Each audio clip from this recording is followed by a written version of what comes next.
Imediat ajungem la mașina de poliție, este într-un sat aproape de noi, n-am reținut numele, l-am pus pe Waze, este ceva târg. Ideea este că mergem puțin pe risc, că omul nu a vrut să ne dea seria de șasiu, să o verificăm noi, să vedem dacă într-adevăr a fost mașina de poliție. El nu o vindea ca o mașină de poliție, dar avea inscripțiile astea pe ea.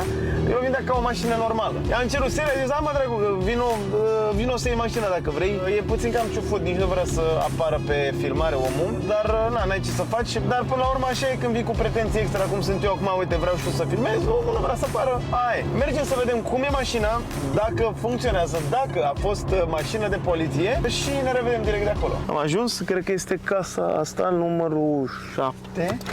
Hai să vedem. Nu cred că aici? Asta? Nu, că asta nu e de poliție, tot Logan e. Nu vă spărați, am vorbit cu dumneavoastră la telefon? Dețineți un nume, ceva, un număr?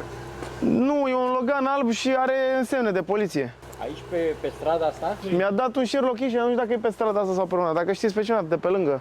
Că nu răspunde la telefon. Pe aici pe lângă nu știu, cu semne, cu... Dacă spuneați un număr, poate aveam o idee sau... Sau aici au fi? Nu e. Hai să...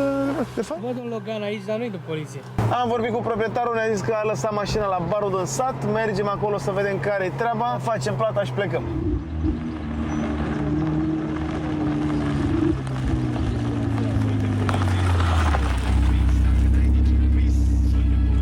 Hai să vedem, ne-a lăsat mașina aici. Uite, uite o păicuță. Uite-o, bă! Păicuța? Nu, mașina. Ah, da, o văzusem. Eu nu vedeam. Mai ce actele, stai să nu filmez, că ai zis omul că nu vrea să apară și să nu-i dăm datele pe video. What the Și aici fuck? e mașină. Bă, dar mâncați-și gura ta. Nu arată ca o mașină de poliție.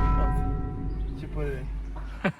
Să-mi bag ca un gunoi. O verificăm? Sincer, cred că e țeapă. Cred că e țeapă rău.